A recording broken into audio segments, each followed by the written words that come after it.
Pendant des décennies, Rita Marley fut considérée comme la veuve loyale qui portait la flamme de Bob Marley après sa mort prématurée. Elle construisit sa vie autour de la protection de son nom, de sa musique et de ses enfants.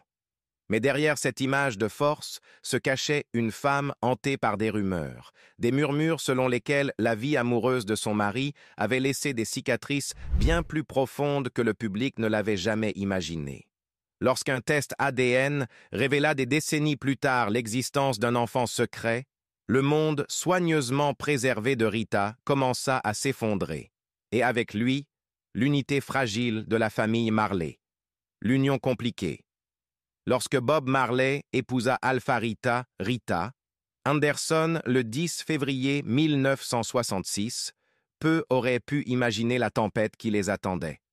Il n'était pas encore le prophète mondial du reggae, seulement un jeune homme avec de l'ambition, une guitare et une foi tournée vers le rastafarisme.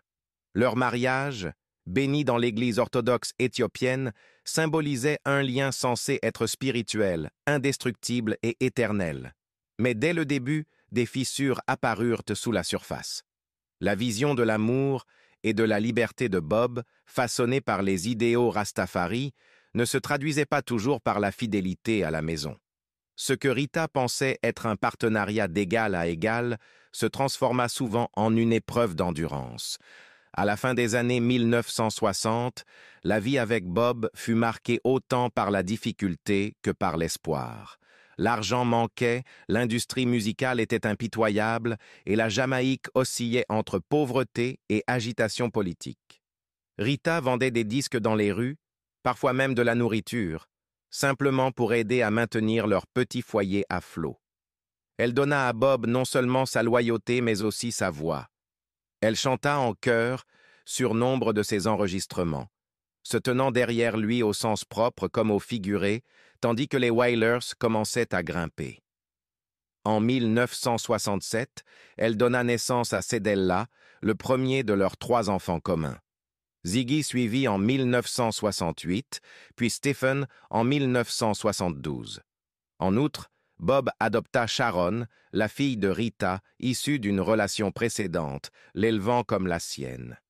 Mais à mesure que la célébrité de Bob grandissait, les tensions dans leur mariage s'intensifiaient. La sortie de Catch a Fire en 1973 propulsa les Wailers sur la scène mondiale. Soudain, Bob n'était plus seulement un chanteur jamaïcain, il était une voix révolutionnaire des opprimés. Les chansons qu'il écrivait, de Get Up, Stand Up à No Woman, No Cry, parlaient de liberté, de résilience et d'unité. Pourtant, alors qu'il prêchait ses idéaux au monde, sa vie privée racontait une autre histoire. Les femmes étaient attirées par lui, non seulement pour sa musique, mais aussi pour son magnétisme. Il pouvait être doux, joueur et d'un charisme désarmant. Pour Rita, cela signifiait vivre dans l'humiliation constante d'aventures extra-conjugales qui n'étaient plus chuchotées mais reconnues ouvertement. Bob eut des enfants en dehors de leur mariage, chaque arrivée étant une blessure que Rita était censée endurer en silence. Janet Bowen lui donna une fille, Roanne. Pat Williams donna naissance à Robert Jr.